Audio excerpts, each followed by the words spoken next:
this range of tapered files, apart from your wood turning tools, use this for everything. Morris has just mentioned knives, so you can use this for your kitchen knives.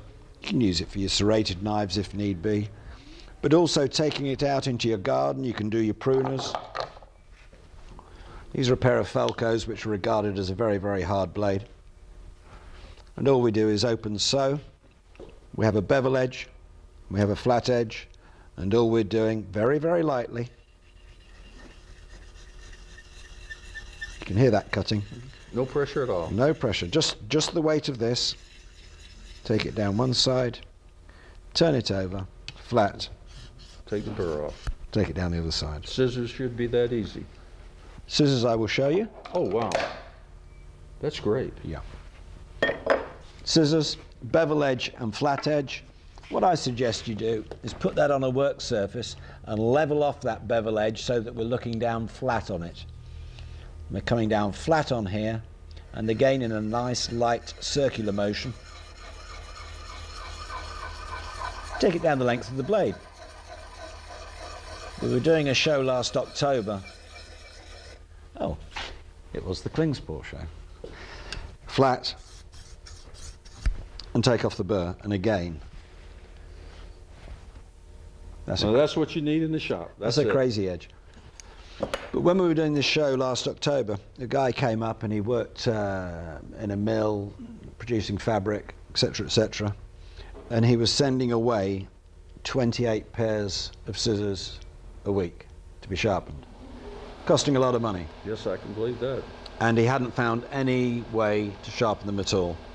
And we went through this, and he bought one of these, and now he's quite easily doing them all in-house at home.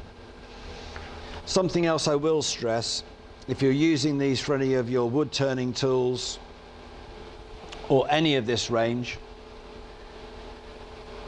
you need to be using the fluid to keep it clean and stop it clogging. In a lot of cases, that is not going to happen, because I know what you guys are like. There's no way you're going to sit there and every time get a bit of fluid on there and put it on there. If you're going to go out into the garden to sharpen your pruners, axes, shears, things like that, you're not going to be walking around with a bottle of fluid. You're going to use it dry. You're going to plug it up after a little while. You're not necessarily going to use it dry. You're not necessarily going to use it with fluid on those or in your kitchen knives. You're going to use it dry a lot of the times, regardless of what I tell you. So you've got to have this ability to clean it down.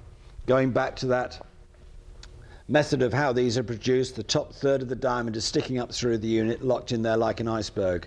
You need to clean that down every now and then. We saw how easy it was. Let's do it on that new stone, because we've only just used that for a few times. Nice weight and small enough that you can... If you can just catch how clean that looks, and yet I'm going to put that drawing office eraser on it, and that's how quickly it will take out anything that's accumulated in it.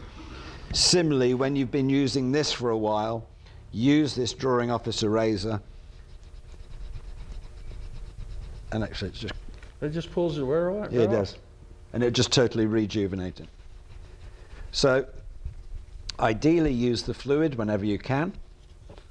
Make sure you've got one of these cleaning blocks or a drawing office eraser, which will totally clean it all out.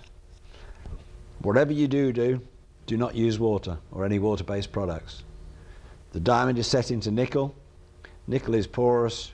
You use water, you're going to get a threat of rusting. These are the top end of the market, precision tools. If you look after them, they will go on and on and on. This particular one, used professionally every day, I would suggest you'd get probably around about a 10 years use out of it. So if you're using it less than every day, come down and gauge from there. So obviously if you're only going and using these once or twice a week, you've got a very long life from it.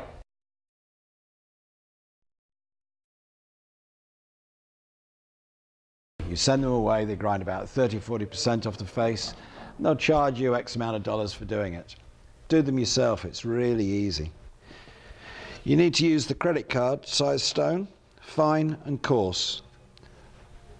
All of our stones are double-sided. We try and make life as easy as possible by just offering one stone at a time, a fine cut, a coarse cut, that's all you need. The fine cut, I would use that for the carbide, put that on the surface here, bit of the fluid, keeps it clean, stops it clogging, prevents rusting. Come in here on the flat side of the router bit, and then all you have to do, this is the difficult part, is count up to about 5 or 6.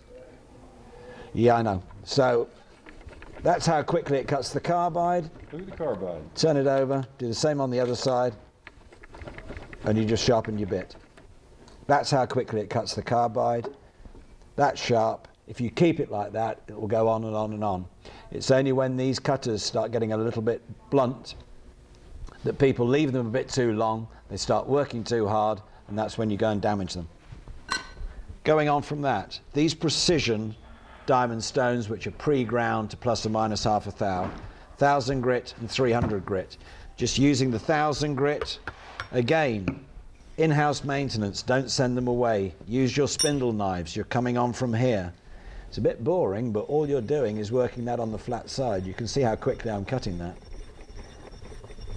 And it is just so effective. Don't send them away, they grind too much away. It's the inconvenience. And even with a blade like that, I think you'll find there that we've got rather a keen edge. Oh, unreal. Okay. Also, in-house maintenance. If you want, you can sharpen your saw blades in the machine. Don't even bother taking them out. You probably didn't know that one. I would use one of these. And all we're doing with the circular saw blade is we're working on that side and that face of the tooth. Not the top, that side which is flat and carbide. So, unplug the machine, always a good idea. Hold the blade in your hand and you're just bringing this across on that flat face. And all you're doing is doing a couple of strokes on that. It's such a good surface to actually do that. You probably go, well, it wouldn't do very much. Again, I put a little bit of fluid on there and I'm just going to try and show you what sort of power of cut we've got in here. If you imagine that that is the tooth, you don't have to do much more than that. So what you want to do is mark that first tooth, work it 2 or 3 strokes on each one and work it around your saw blade. Job done. Use your blade again a few times, however many times. When you feel it needs another sharpen, again do exactly the same. Use your blade. I would use this on it about 3 times, and then on the 4th occasion, send it away to be precision ground again, just in case you have put a rock on some of the teeth. But you can put about 3 or 4 sharpenings in between this and prolong the life of the blade that way around. Similar sort of thing. Clippers, clipper blades, whether it be horse, dog, sheep, human. Again, all you're doing is working this up and down these precision stones. You could do it on these sort of things, but unfortunately what I would suggest is you need something that is precision flat.